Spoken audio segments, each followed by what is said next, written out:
भृगु पत्नी का सिर काट दिया। आप तो त्रिकालदर्शी हैं, मुझ पर प्रसन्न होकर यह बताने की कृपा करें कि मेरा वंश कितने समय तक चलेगा। मेरे सब पुत्रों की आयु कितनी होगी, मेरे राम का भविष्य कितना उज्जवल है, और मेरे पुत्रों के पुत्र कैसे होंगे। विशेष करके मेरे राम के पुत्रों का भविष्य बताने की कृपा करें।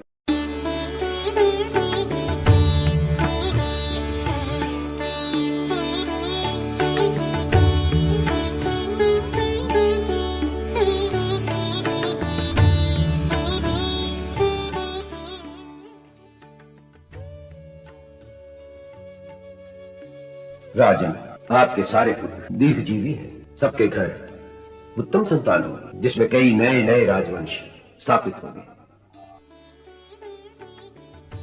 आपने विशेषतः राम की बात पूछी, तो सुनिए, राम का भविष्य अधिक सुखमय नहीं है।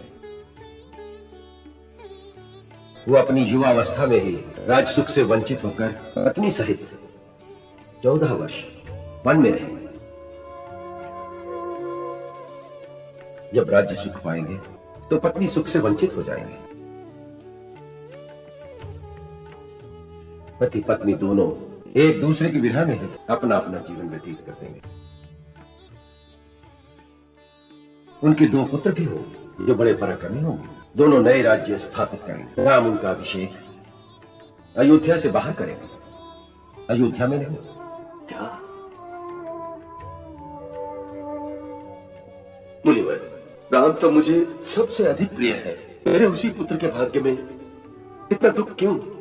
राजन, श्री राम के भाग्य के बारे में आपने जो बात कही है वो अज्ञानवश कही है, क्योंकि आप नहीं जानते कि आपके पुत्र राम तो स्वयं भाग्य विधाता है। अर्थात ये कि तीनों लोगों के स्वामी भगवान विष्णु ने ही आपके घर राम रूप में अवतार लिया है, और ये पत्नी वियोग का दुख उन्हें भृगु ऋषि के दिए हुए शाप के कारण भोगना पड़े। भृगु ऋषि ने भगवान विष्णु को शाप दिया था? हाँ, देवासुर संग्राम के समय देवताओं से पीड़ित होकर दैत्यों ने महर्षि भृगु की पत्नी की शरण ली थी।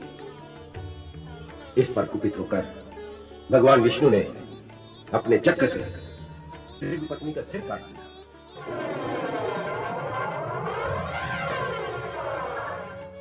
इस पर भार्गव वंश की प्रवर्तक महर्षि भृगु ने भगवान विष्णु को शाप दिया। जनार्दन, मेरी पत्नी वध के योग्य नहीं थी, परंतु आपने क्रोध के वशीभूत होकर उसका वध किया है। इसलिए आपको भी मृत्यु लोक में जन्म लेना पड़ेगा और वह बहुत वर्षों तक पत्नी वियोग का दुख सहना पड़ेगा।